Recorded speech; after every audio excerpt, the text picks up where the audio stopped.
Hi guys, this is a little bit of a sensitive topic, but I think it should be mentioned. With covert narcissists, most of them are, or many of them are addicted to, they have a hidden sex life. So they're addicted to quite often pornography. They can be addicted to, prostitutes, prostitution. They can have a secret sex life that involves like hookups. It can be, this is somebody who you may think is heterosexual, and then you could find out that they have a secret sex life of that they, have sex with people of the same sex.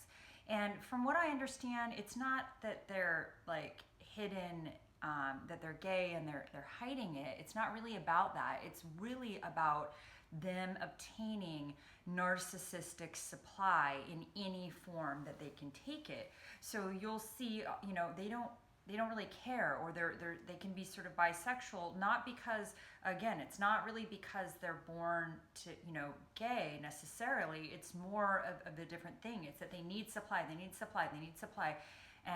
sex is a form of getting adulation and supply from multiple sources. And of course, these are people that they will never be satisfied with supply from one source. So they need multiple sources.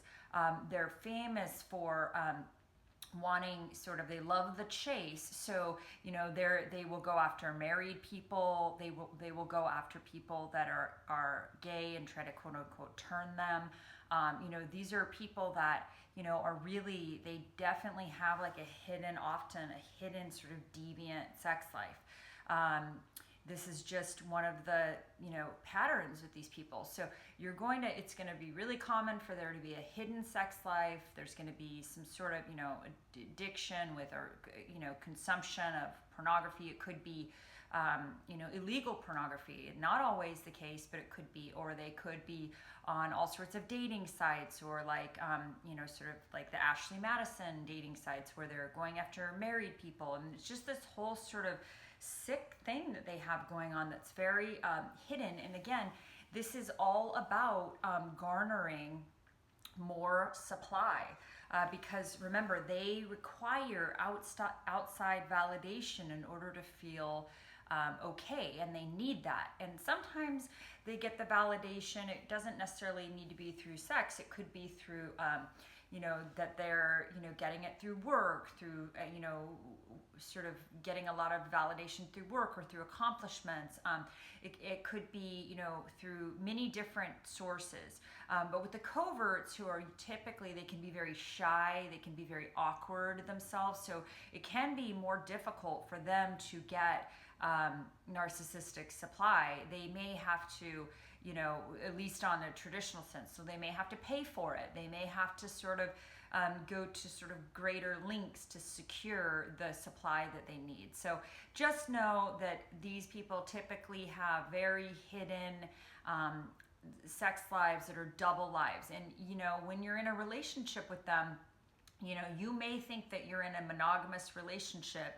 I did, that you're in this monogamous, long-term, stable relationship, but your gut is probably going to be telling you something when it comes to the intimacy. There's something off about it. It could be the frequency. It could be it could be multiple different things going on, but your gut is going to tell you that there's something not right.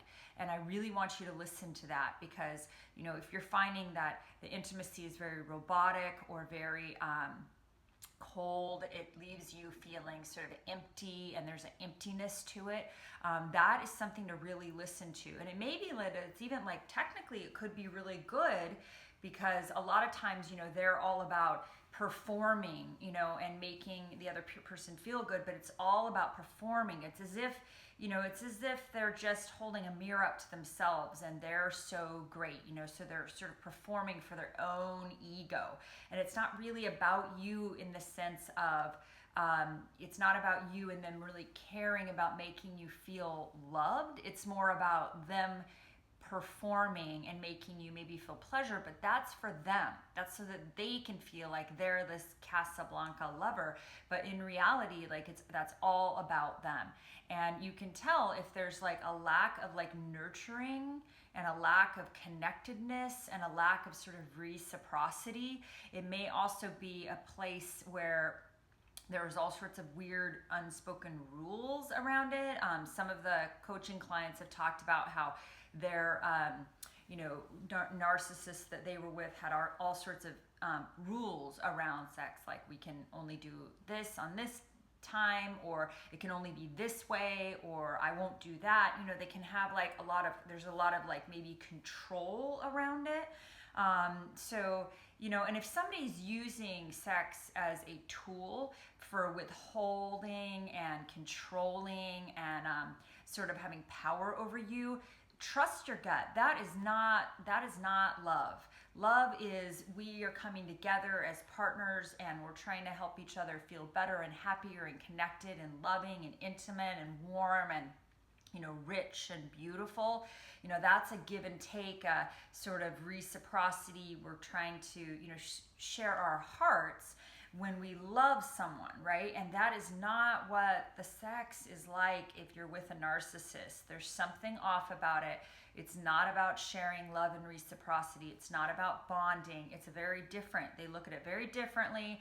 They have a very different perception on it, and the experience is going to be different. Even though on the surface it may appear that it's great, and some people have reported, oh, the sex was the best I've ever had or whatever, but if once you get away, you look at it and you're like, well, what about that? Did you feel cherished? Did you feel totally cherished and loved, and like this was about you and them and sharing and reciprocity and connection? Or was it about them performing perfection for their own ego? So that's just something I really want you to pay attention to, listen to, trust your gut, trust your instinct. And I hope you have a beautiful day. And just know this, my message to you today is that you are worthy. You are lovable, and you are an amazing person. If you're even watching these videos, that means that you are concerned about self-growth, and you are introspective, and you want to heal, and you want to become the best version of yourself. And that is totally possible through healing. You don't ever have to find yourself in a relationship with a psychological abuser or an emotionally manipulative person. Again, if you can listen to your gut, trust your instincts, and look for the red flags, and don't ignore them. Do not ignore the red flags, darling, because I read somewhere once that said, when we look down the road with rose-colored glasses, the red flags just look like flags. So just live in reality. Get out of the fantasy, live in reality, and expect the very best from yourself and from others with love and honor. Thank you so much, and I hope you have a wonderful day.